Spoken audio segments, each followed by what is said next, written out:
Hello learners, क्या आपने कभी सोचा है कि जब कोई रिचुअल, जब कोई रीति, कोई रिवाज, कोई परंपरा आपके गले का फंदा बन जाए या आपकी मजबूरी बन जाए, आप उसे दिल से ना चाह करके अपना फिजिकल लेबर दे करके उसको पूरा करना चाहें, तो क्या वो सच में एक रिचुअल होता है? हाँ, तो यही बात सोची थी मुंशी प्रेमचंद ने जब उन्होंने ये नॉवेल लिखी। ठीक है, इसका नाम है गोदान। ठीक है गाइस, गोदान का मतलब मैं आपको समझा देता हूँ। गोदान का मतलब होता है कि जब हम गाय दान करते हो, ठीक है, जब हम गाय को दान करें तो हम उसको बोलते हैं गोदान। तो वेरी इंस्पिरेशनल नॉवेल है। आप इसे क्या टीचिंग्स लेते हैं, वो आपके ऊपर डिपेंड करता है, but as a teacher, as an educator, मैं आपको बताऊंगा कि आपको इससे क्या टीचिंग लेनी चाहिए। ठीक है, काफ़ी बड़ी नॉवेल है। अगर आप चाहें तो इसको पढ़ भी सकते हैं और इसके बारे में मैं अभी आपको इन्फॉर्मेशन दूंगा भी सही। ओके, सो काफ़ी अच्छी एसेंस क्या होता है इन सब बुक्स का, इन सब इंस्पिरेशनल हिस्टोरियंस, पोइट्स का, स्कॉलर्स का, उसके बारे में मैंने ये सीरीज स्टार्ट की है। तो स्टार्ट करते हैं। गोदान, यस। ठीक है, तो गोदान, लेकिन उसके पहले हम पूरी बात समझेंगे, पूरी स्टोरी क्या है, पूरी नॉवेल में लिखा क्या है एक्चुअली, वो सब मैं आपको बताऊंगा। लेकिन उसके पहले थोड़ी सी जानकारी लेते हैं। नॉवेल है बेसिकली ये। ठीक है, आपको पता है बुक्स के अलग अलग तरीके होते हैं, फॉर्म्स होती हैं बुक्स की, जैसे फिक्शन होती है, नॉन फिक्शन होती हैं, नॉवेल्स होती हैं, स्टोरीज होती हैं। उसके अलावा पॉप बुक्स भी होती हैं, पॉप कल्चर से रिलेटेड, जो पॉपुलर कल्चर से रिलेटेड होती है। इन सब के बारे में मैं आपको समझा दूंगा आगे। ठीक है, सो एक सीरीज़ भी है गाइस, दूरदर्शन नेशनल पे। अगर आप चाहें तो देख सकते हैं, लेकिन मैं यहाँ पर आपको पूरी कोशिश करूँगा समझाने की, एक एक बातें, छोटी छोटी बातें जो नॉवेल में लिखी गई हैं और सीरीज़ में भी समझाई गई हैं। ओके, सो 1936 में इसको पहली बात तो हिंदी में इसको लिखा गया था बाय आपके मुंशी प्रेमचंद जी। ठीक, उसके बाद 1987 में इसको इंग्लिश में बनाया गया, पब्लिश किया गया। तो स्टार्ट करते हैं। सो इंट्रोड्यूस करता हूँ आपको कैरेक्टर्स। ठीक है, कि कैरेक्टर्स क्या है नॉवल के अंदर, मोस्ट इंपॉर्टेंट होते हैं। कभी भी कोई स्टोरी पढ़े तो कैरेक्टर्स आता है मोस्ट इंपॉर्टेंट थिंग। ओके, सो आपको समझना है, काफ़ी अच्छे से समझ लेंगे। ठीक है, इतना मुझे भरोसा है। तो किरदार क्या है, किरदार है क्या इसमें, तो देखो सबसे पहले एक गाइस होरी है। होरी, होरी कौन है? एक बहुत गरीब किसान है गाइस। ठीक है, एक होरी है, वो एक गरीब किसान है, काफ़ी उम्र दराज किसान। ठीक है, जिसकी एक वाइफ है, उनका नाम है धनिया। ठीक है, उनकी एक वाइफ है जिनका नाम है धनिया, उनका एक बेटा है गोबर। ठीक है, उनका बेटा है गोबर। ठीक है, बेसिकली गोवर्धन है, लेकिन ये गोबर इनको बोलते हैं। ठीक है, पूरा गांव इसको गोबर ही करके बोलता है। इनकी दो डॉटर भी है गाइस। ठीक है, होरी और धनिया की दो डॉटर्स भी हैं। ठीक है, इनके बारे में आगे बताएंगे। गाइस यहाँ पर एक राय साहब है, ये रेज साहब लिखा है, ये बेसिकली टाइपो है। ठीक है, सो ये आपके राय साहब हैं। ठीक है, अब ये राय साहब कौन है गाइस? राय साहब वहाँ के एक जमींदार हैं। ठीक है, काफ़ी बड़े रिच जमींदार हैं, लेकिन ये आम जमींदारों जैसे, उस टाइम पे जो जमींदारी प्रथा थी उसके जैसे नहीं थे अंग्रेज। ये बेसिकली स्वतंत्रता के पहले का कहानी है, नॉवेल है। ठीक है, तो ये जो राय साहब हैं वो आपके बेसिकली क्या है, थोड़े से नर्म दिल के इंसान हैं। ठीक है, इनको दया आती है, जो ये किसानों की कंडीशन देख करके, आसपास का वातावरण देख करके इनको काफ़ी दया आती है और इस पर कुछ करना भी चाहते हैं। ठीक है, उसके अलावा काफ़ी सारे और कैरेक्टर्स हैं, मैं अभी आपको इंट्रोड्यूस करता जाऊंगा जैसे जैसे हम स्टोरी में आगे चलेंगे। ठीक है, देखो एक दिन क्या होता है, एक दिन ये जो होरी है बेसिकली ये जाता है राय साहब के पास मिलने। राय साहब के पास मिलने ये अक्सर जाया करता था, क्योंकि ये बोलता था कि वहाँ पर हाजिरी लगाना तो ज़रूरी है गाइस। पहली बात जो उस टाइम की हमको इनके नेचर में मिलती है। ठीक है, जो मुंशी प्रेमचंद ने देखा वो लिखा। ठीक है, और बेसिकली नॉवेल है ये, बेस्ड ऑन इमेजिनेशन पे जो है ज़्यादा होती है। ठीक है, लेकिन आपको हमेशा से पता होना चाहिए कि लिटरेचर ऑलवेज रिफ्लेक्ट करता है उस टाइम की करंट कंडीशंस और जो उस टाइम की सिचुएशन अराइज होती है सोसाइटी में। ठीक है, तो ये बहुत अच्छा सोर्स ऑफ इंफॉर्मेशन होता है हमारे लिए, आज के पीढ़ी को जानने के लिए कि उस टाइम पे क्या होता था। तो इस तरीके से हम देखेंगे। होरी जो होता है वो राय साहब के पास अक्सर मिला जाता था हाजिरी लगाने। ठीक है, तो ये उनको बेसिकली अच्छा बिहेवियर बना करके रखना पड़ता था बड़े लोगों के साथ, जमींदार के साथ, राइट। लेकिन ये यहाँ पर जाने के पहले, जब होरी जाता है बेसिकली राय साहब से मिलने, तो इसके बीच में ही ये मिल जाता है किससे? भोला। अब ये भोला कौन है? देखो, भोला गाइस होरी का फ्रेंड है। ठीक है, ये इसका फ्रेंड है, होरी का फ्रेंड है भोला। और ये मतलब ठीक ठाक पैसे वाला है, इसको गरीबी नहीं है बिल्कुल भी। लेकिन होरी जो है वो बहुत गरीब है, इनके घर में गाय भी नहीं है। अब गाय की बात कहाँ से आ गई? देखो गाइस, ये है कि भोला जो है वो नई गाय खरीद करके ला रहा होता है। ठीक है, और होरी उससे बोलता है कि यार तू बहुत लकी है कि तू, तेरे पास गाय है। ठीक है, लेकिन भोला की वाइफ जो है वो कुछ टाइम पहले ही उनका स्वर्गवास हो गया था, ठीक है। तो भोला यहाँ पर विडोवर था, ठीक है। तो अब क्या होता है कि भोला कहता है कि नहीं नहीं हो रही, तू बेसिकली क्या है, लकी है क्योंकि तेरे घर में लक्ष्मी है, तेरे घर में एक वाइफ है, ठीक है। तो होरी बोलता है भोला से कि तू शादी क्यों नहीं कर लेता दोबारा से, ठीक है। भोला की भी लगभग उम्र तो काफ़ी इतनी रहती है, ठीक है। अब भोला कहता है कि अगर तू चाहे तो मेरी शादी करवा सकता है। तो होरी कहता है कि हाँ, मेरी नज़र में एक औरत है जिससे मैं तेरी बात चला सकता हूँ, ठीक है। यानी कि बेसिकली होरी ये कहता है कि उसके घर में ही कोई विडोर है, ठीक है, वो विडो है बेसिकली, वो काफ़ी टाइम से विडो है, ठीक है। तो वो चाहता है कि इनकी शादी वो भोला से करा दें। तो अब भोला जी खुश हो गए और ये गाय दे देते हैं किन्हें, हमारे होरी जी को, ठीक है। अब होरी को कहता है कि भोला जो कहता है होरी को कि आप पैसे ना बाद में दे देना, ठीक है। वो पैसा उससे खुशी से आज नहीं लेता है, ठीक है। अब दो कारण है इसके, ठीक है गाइस। अब भोला जो है वो थोड़ा सा मतलबी किस्म का इंसान है। अब भोला जो है इसके दो कारण है। पहला, किसके पास जो पैसा होता है, मनी जो होता है वो खत्म हो चुका होता है, ठीक है, क्योंकि इसके पास पहले से काफ़ी सारी गाय बैल्स होते हैं, तो इनको खाना खिलाने के और चारा खिलाने का पैसा नहीं होता है। दूसरा चारा, ठीक है, चारा खत्म हो जाता है। तो ये दो कारण थे। अब उस टाइम तो जो होरी है वो चला जाता है सीधा राय साहब के पास। अब राय साहब इससे काफ़ी सारी बातें करते हैं, वो हमारे लिए लेस इंपॉर्टेंट है, ओके। तो एक मेन बात क्या करते हैं राय साहब जो होते हैं वो टैक्स की बात करते हैं, क्योंकि कलेक्टर जो था वहाँ का, जो कि अंग्रेज था डेफिनेटली, वो उनसे 30,000 रुपये मांगता है, ठीक है। अब ज़मींदारों को कलेक्ट करना होता था किसानों से, गरीब किसानों से इनको कलेक्ट करते थे वो, ठीक है। अब कलेक्टर को चाहिए थे, तो राय साहब जो थे वो बहुत नरम स्वभाव के इंसान थे। इस बारे में बात करते हैं राय साहब किससे, होरी से, कि 30,000 रुपये मांगे इस तरीके से, वो अब इनको कलेक्ट करना पड़ेगा लोगों से, राइट। लेकिन गोबर गोबर जो था वो होरी का बेटा, वो इस सिस्टम से काफ़ी ज़्यादा गुस्सा रहता था, नाराज़ रहता था, और होरी से भी इसी बात को लेकर के उसकी काफ़ी बुरा भला उससे कहा करता था, ठीक है। गोबर कहता था होरी से, ठीक है। और होरी को वो बताता था कि आप तो जो राय साहब के क्या हो, चमचागिरी करते हो, ठीक है, आप तो उनके पपेट हो, ओके। तो होरी उसे समझाता है कि बड़े आदमी हैं वो, हम उनके नौकर हैं और हमको उनको वहाँ पे हाजिरी लगाने जाना पड़ता है, ठीक है, अगर हमें गांव में रहना है या फिर समाज में रहना है तो। अब गोबर और हरी जो होरी होता है, जो जाते हैं एक दिन भोला के घर, ठीक है। तो वो जाते गाय लेने हैं बेसिकली, तो लेकिन वहाँ पर उसको मिल जाती है जुनिया। अब यहाँ पे तीसरा कैरेक्टर इंट्रोड्यूस, अब जो हमारा नेक्स्ट कैरेक्टर है जुनिया, जो कि डॉटर है भोला की, ठीक है। अब गोबर और होरी जाते हैं इसके घर पे, ठीक है। अब गोबर जो है इससे थोड़ा सा क्या करने लगता है, फ्लर्ट करने लगता है।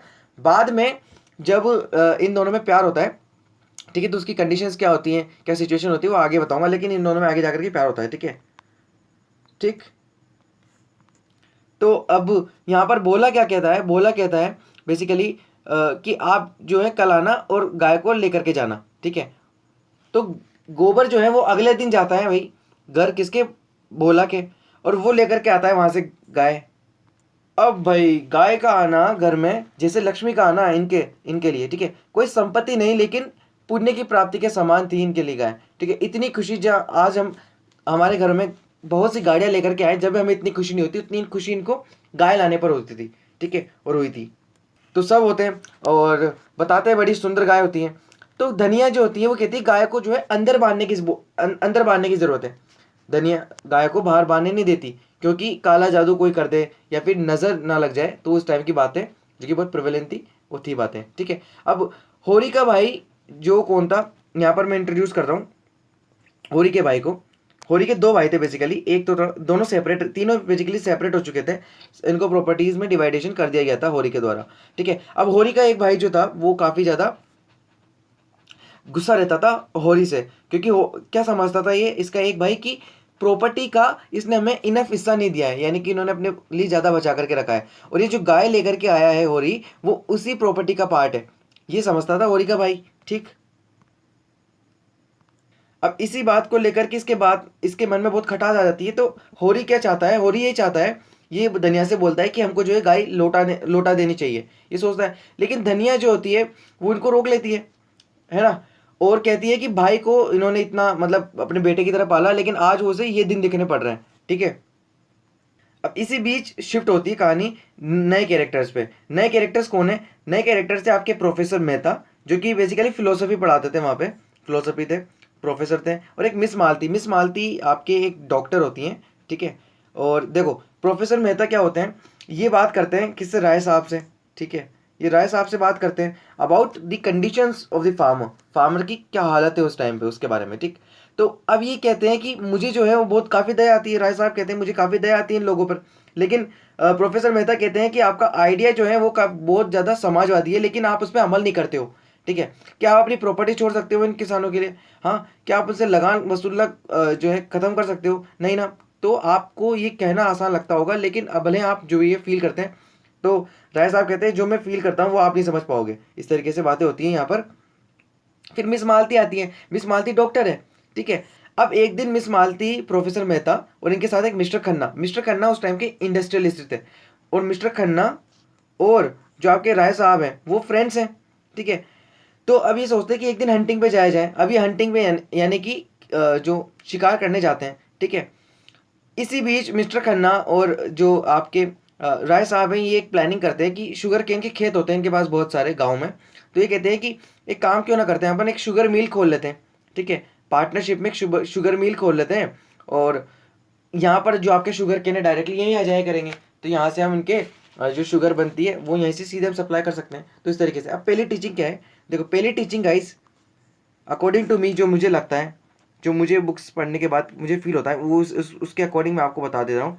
पहली टीचिंग है कि इनकम और इनकम प्लस इकोनॉमिक इनइक्वालिटी कितनी है। क्योंकि यहाँ पर जो अमीर है वो और अमीर होने की सोच रहा है, और जो गरीब है वो और गरीब हो जाता है, बिकॉज जो अमीर है वो उसकी कॉस्ट पर अमीर होता है। किसकी कॉस्ट पर? पुअर की कॉस्ट पर, ठीक है। क्योंकि अब मिल लगाने का पैसा भी कहाँ से आएगा, बेसिकली इन्होंने सजेस्ट तो करते हैं मिस्टर खन्ना इनको, ठीक है, लेकिन हमको पता है कि जो राय साहब हैं बेसिकली लगान वसूलने का काम करते हैं, ठीक है। तो अब इससे लगान का बर्डन जो होता है किसानों पर और ज़्यादा बढ़ जाता है। फिर गाय बेचने की बात होती है, क्योंकि कर्जदार खड़े हैं दरवाजे पर, तो मरता क्या ना करता। हाँ। बट फिर टालते हैं बात आगे।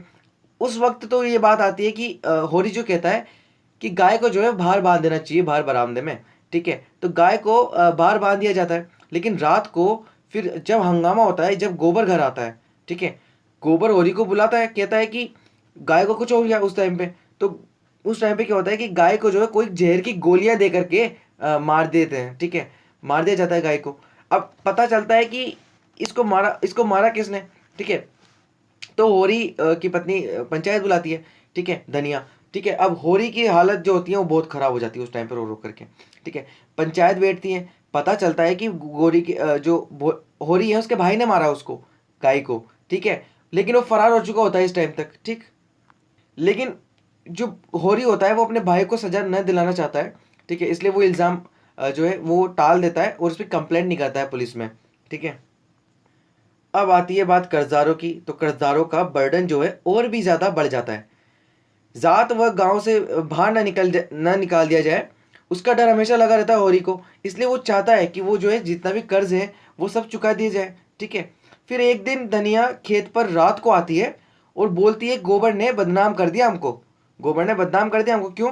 क्योंकि जो जुनिया है, जो कि भोला की बेटी है, जिससे उनको प्यार था गोबर को, तो गोबर और जुनिया जुनिया क्या करती है, घर पर घुस जाती है। मैं वर्ड यूज़ कर रहा हूँ घुस जाती है, क्योंकि वो ज़बरदस्ती उनके घर में आकर बैठ जाती है। क्यों भाई? क्योंकि जो जुनिया होती है वो प्रेग्नेंट होती है, और गोबर जो होता है वो उसको वहां से छोड़ करके फरार हो जाता है, ठीक है। जुनिया को घर पे छोड़ कर फरार हो जाता है, शहर चला जाता है वो बेसिकली पैसा कमाने, ठीक है। अब यहाँ पर आपको दूसरी टीचिंग क्या है गाइस? दूसरी टीचिंग ये है कि जो इनकी फैमिली है बेसिकली बहुत गरीब है, पहले फैमिली मेम्बर्स हैं इनके चार चार पाँच पाँच। तो यहाँ पर बात आती है कि मनी जो है वो ऑलवेज मैटर नहीं करता, आपकी मनी इकोनॉमिक कंडीशन है वो ऑलवेज मैटर नहीं करती अगर आपको रिश्ते निभाने होते हैं तो। क्यों कह रहा हूँ ये बात? क्योंकि जुनिया को इन्होंने चाहे जिस कंडीशन में एक्सेप्ट किया हो, लेकिन उन्होंने इनको एक्सेप्ट कर लिया, ओके, ठीक है। तो ये एक बहुत बड़ी टीचिंग है, हमको यहाँ से लेने की ज़रूरत है, ठीक है। अब ये तो बहुत बड़ा क्राइम हो गया भैया पंचायत के नज़रों में, ये तो बहुत बड़ा क्राइम हो गया ना पंचायत के। पंचायत क्या करती है कि इनके पूरे साल की फसल को जब्त कर लेती है, ठीक है, इनकी पूरे साल की फसल को जब्त कर लेती है। अब ये तो हो ही रहा था, इनके ऊपर जुल्म ऊपर से बोला आ जाता है एक दिन कि मुझे अपनी गाय का पेमेंट दो, क्योंकि वो उनकी शादी नहीं करा पाता है, ठीक है। शादी नहीं करा पाता है, इसके बदले बोला कहता है। और दूसरी बात बोला कि बेटी भाग करके आ चुकी है यहाँ पर, ठीक है। अब पैसे नहीं होते हैं इनके पास, होरी के पास, तो क्या करता है, ये बोलता है या तो तू मुझे अपनी बेटी, मतलब अपनी बेटी को घर से बाहर निकाल, अपनी बहू को, जो कि कौन है, जुनिया, यानी कि अपनी बेटी के लिए ही कहता है ये कि तू या तो इसको बाहर निकाल क्योंकि इसने मेरी बदनामी कर दी, ठीक है, और इसका जो हश्र होगा वो फिर हो जाएगा, ठीक है, या फिर मैं तेरे दोनों बेल खोल करके ले जाता हूँ, ठीक है। तो होरी और दुनिया जुनिया, और सॉरी, जो वाइफ होती है इनकी, ठीक है, धनिया, वो दोनों ही कहते हैं, एक ही सुर में कहते हैं कि तुझे जो लेकर के जाना है तो लेकर के जा, लेकिन हम जो है वो इसको बाहर नहीं निकालेंगे अपने घर से, हमने इसको एक्सेप्ट किया है। तो बहुत ही ईमानदार इंसान है होरी, यहाँ पर हमको पता चलता है। जुनिया इसी बीच एक बच्चे को जन्म देती है, लेकिन गोबर अभी भी, याद रखना, अभी भी शहर में ही था, ओके। अब होरी बहुत कड़ी मेहनत करता है, बल्कि मजदूरी भी करता है ये, अपना खेत होने के बावजूद भी, बिकॉज इन पैसा नहीं होता इनके पास, तो दूसरों के खेत पर मेहनत मजदूरी करता है। याद रखना, अभी तक खेतों पर मजदूरी कर रहा है, आगे देखना कहाँ कहाँ मजदूरी करनी पड़ती है, ठीक है। अब गोबर आता है एक दिन भाई, तो सब नाराज पहले तो, लेकिन फिर मान जाते हैं सब। लेकिन कुछ दिनों बाद जुनिया और बच्चे को लेकर के शहर चला जाता है वो, और ये भी नहीं सोचता कि उनके माँ बाप की क्या कंडीशन है, ठीक है। तो ये वहाँ पहले तो एक गार्डनर का काम करता था शहर में, बाद में ये जो डॉक्टर मालती है उनके यहाँ पर ही काम इनको मिल जाता है, गोबर को, ठीक। तो ये सेटल हो जाता है। अब इसी बीच फिर दो बेटियों की शादी आती है। अब शादी आई यानी कि खर्चा आया, तो बड़ी मजबूरी में करनी पड़ती है इनकी शादी भी। इवन एक जो बेटी होती है उनकी शादी तो बड़े उम्र के व्यक्ति से भी करनी पड़ती है, क्योंकि वो दहेज वगैरह नहीं लेते हैं, इसीलिए। अब जो धनिया है और होरी हैं वो अकेले ही क्या करते हैं, मजदूरी करने लगते हैं गाइस, ठीक है। अब वो अकेले ही मजदूरी करने लगते हैं, ज़मीनें गई, फसल चली गई, गाय चली गई। तो अब क्या होता है, होरी जो होता है बहुत ज़्यादा बीमार पड़ जाता है काम करते करते। क्यों? क्योंकि ये काम इसलिए इतना ज़्यादा करता था ताकि ये गाय खरीद सके गाइस, बस एक गाय खरीदने का इसका सपना था। क्यों था सपना? वो सपना इसलिए था क्योंकि शादी के टाइम पे इसने धनिया को वादा किया था कि मैं एक दिन जो तुझे है गाय ला करके ज़रूर दूंगा, क्योंकि गाय अगर घर में आएगी तो जो हम अपने कर्जे आसानी से चुका पाएंगे, ठीक है, ये इनका बात था। तो इसके बीच में एक दिन काम करते वक्त बेहोश हो जाता है, ठीक है, काम करते करते बेहोश हो जाता है। पर काम पर फिर काम से इसको लोग घर पे लेकर के आते हैं तो खटिया पकड़ लेता है, खटिया पकड़ लेता है और इतना बीमार हो जाता है उसकी मरने जैसी हालत हो जाती है। और वो आखिरी वक्त तक भी गाय को खरीदने का सपना देखता रहा, जो कि उसकी आखिरी इच्छा भी थी कि वो एक गाय खरीद सके। टीचिंग नंबर थर्ड ये है कि आपको, अगर आपने अपनी ज़िंदगी में कुछ अचीव करने का सोचा है तो आप उसके लिए एफर्ट मारें। डेफिनेटली आपको एफर्ट करने की ज़रूरत है। इसने सेविंग नहीं की, कभी सेविंग नहीं की, गाय खरीदने की कोशिश भी नहीं की, ठीक है, तो बस हमेशा सपने ही देखा करता था। तो ये बात थी।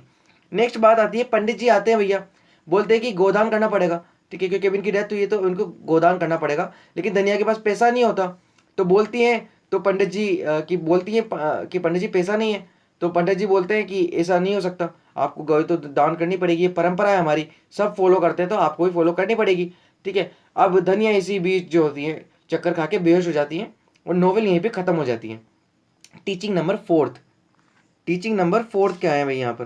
टीचिंग नंबर फोर्थ है गाइस, टीचिंग नंबर फोर्थ कि इक्वल रिचुअल्स हैं, इक्वल रिचुअल्स फॉर ऑल, यानी कि इररिस्पेक्टिव ऑफ आपकी इकोनॉमिक कंडीशन क्या है, आपके पास पैसे हैं कि नहीं है, रिच हो चाहे पुअर हो, अमीर हो चाहे गरीब हो, सबको इक्वल रिचुअल्स फॉलो करने पड़ते हैं, चाहे उनकी इकोनॉमिक कंडीशन हो चाहे नहीं हो। तो ऐसे रिचुअल्स को ख़त्म करने की हमारी सोसाइटी से काफ़ी ज़्यादा ज़रूरत है। और ये उस टाइम की एक मिस्चीवियस और बहुत ही जो है हम कहें कर्मकांड उस टाइम के होते थे, तो उस रिचुअल को यहाँ पर हाईलाइट करते हैं हमारे मुंशी जी। तो यहाँ मैं एक्सप्लेन कर चुका हूँ आपको पूरी जो गोदान है, ठीक है, हमारे जो मुंशी प्रेमचंद है। तो गाइस अगर आपको पसंद आता है ये वाला इनिशिएटिव तो प्लीज़ अप्रिशिएट करें, शेयर करें। बहुत सारी चीज़ें हैं अभी तो लाइन में, चिंता मत करो, बहुत सारी चीज़ें आ रही है ना। तो स्टे ट्यून, प्लीज़ पढ़ते रहें, ओके। सो हमारा चैनल ही इसीलिए सिर्फ सिविल सर्विस की प्रिपरेशन नहीं कराएंगे, आपको बुक्स की समरी देंगे, अच्छी मूवीज़, अगर कोई सीरियल्स भी आते हैं तो हम आपको ज़रूर बताएंगे उनके बारे में। शॉर्ट में आप उनसे क्या एसेंस ले सकते हो, बुक से काफ़ी बार लेना काफ़ी मुश्किल होता है, तो हम उसमें आपकी हेल्प करेंगे। हम we are giving you a live coaching, okay. Life से रिलेटेड जितने एस्पेक्ट्स हैं, कोई टेंशन है तो प्लीज़ शेयर करें, ठीक है।